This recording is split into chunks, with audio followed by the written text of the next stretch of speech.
연금저축 펀드 좋은 것 같은데 이게 2030 아니면 본인이 청춘이다 라고 생각하는 사람들 입장에서는 결혼 자금도 마련을 해야 되고 집도 사야 되는데 이거 연금저축 펀드에 너무 돈이 묶이는 거 아닌가? 걱정하시는 분들이 많이 계시는 걸로 알고 있습니다. 그래서 이번 영상에서는 연금저축 시리즈 단점, 하면 안 되는 사람도 있을까? 여기에 대해서 한번 다뤄보고자 합니다.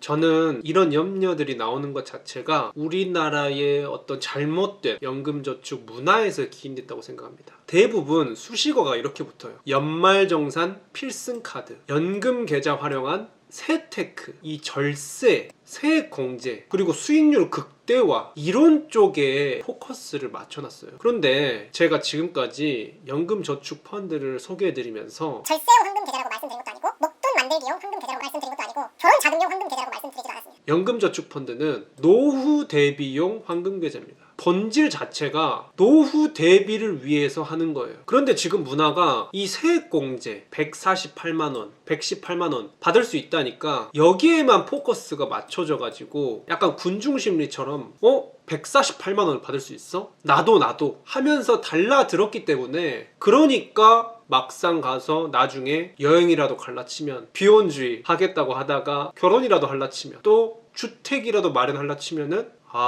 연금저축에 돈 다 부어가지고 돈을 쓸 수가 없네. 그런데 저 김잔잔이 팁 드리자면은 이런 단기적인 여행 자금들은 제가 현금관리 시리즈로 은행 이자보다 높은 곳 소개해드렸죠. RP나 MMF, 발행어음 등을 통해서 단기 목돈은 운용하시는 게 맞고요. 결혼자금이나 주택 마련 자금 같은 경우는 ISA 중개형 계좌라고 해서 중단기용 목돈을 운영하라고 만든 절세 계좌입니다. 요 계좌를 이용해야 됩니다. 그리고 노후 준비는 연금저축 펀드를 떠나서도 원래 젊었을 때는 너무 먼 미래이기 때문에 너무 많은 돈을 적립하는 게 감정적인 동물인 인간에게는 어려운 일이에요. 그래서 젊었을 때는 좀 적게 적립을 하다가 나이가 들면서 수익도 많아지고 은퇴 시기가 가까울 때쯤은 많이 붓고, 요게 원래 정석이거든요.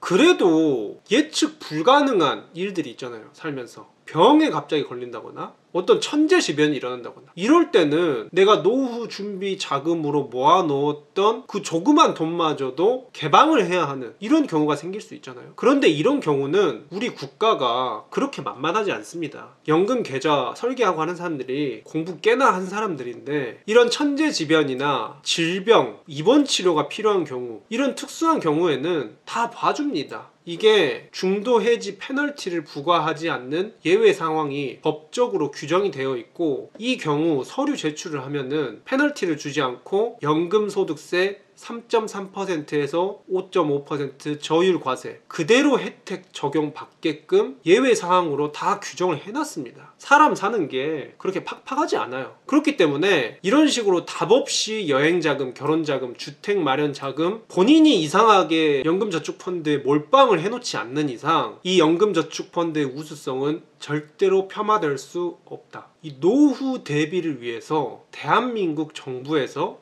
혜택을 사기급으로 부여해서 만든 황금 계좌임은 분명합니다. 김잔잔이 제안드리고 싶은 방법은 바로 이겁니다. 2030 MZ세대 분들일수록 1년에 900만원 채우기 쉽지 않아요. 한 달에 80, 90만원을 갖다 부어야지 1년에 900만원 꽉 채울 수 있는데, 그렇게 하지 마시고 1년에 90만원, 100만원만 채우겠다 생각해보세요. 100만원만 채워도 세액공제율 16.5% 따지면은 16만원 세액공제 혜택 받을 수 있습니다. 소고기 사먹는 거예요. 그리고 그것보다 더 어리신 사회초년생 분들이다 1년에 10만원부터 시작하는 겁니다. 한 달에 만원 정도씩 시작을 해서 16,000원 정도 환급 받아서 국밥 한 그릇 사 먹으면서 내가 그래도 이 정도 알뜰살뜰하게 써서 세액공제도 받아보네 하면서 이렇게 보상도 받아보고. 우리나라의 문제점이 뱁새가 황새 따라하다가 가랭이 찢어진다고 명품 사고 오마카세 먹겠다고 다 따라다니다가 파산하는 거거든요. 남들이 이거 다 적용받는다고 대책 없이 다 부어놓고 이제 뒤늦게 와서 돈이 묶인다, 괜히 했다, 이런 소리 하는 것은, 그래서 오늘의 결론, 연금저축펀드는 꽉 채울 생각하지 말고 소액으로라도 무조건 하는 게 좋습니다. 게다가 소액으로 하는 게 오히려 좋아요. 소액으로 하면서 나는 그래도 조금씩이나마 노후 준비를 하고 있다. 평안함과 안정감 가져가면서 제가 추후에 영상으로 다루겠지만 S&P 500이라고 미국의 주가 지수에 안정적으로 투자하는 것을 이 연금저축펀드에 추천드릴 텐데요. 이게 150년 연평균 수익률이 10%에 달합니다. 이것을 소액으로라도 직접 넣어서 몇 년간 굴려보면서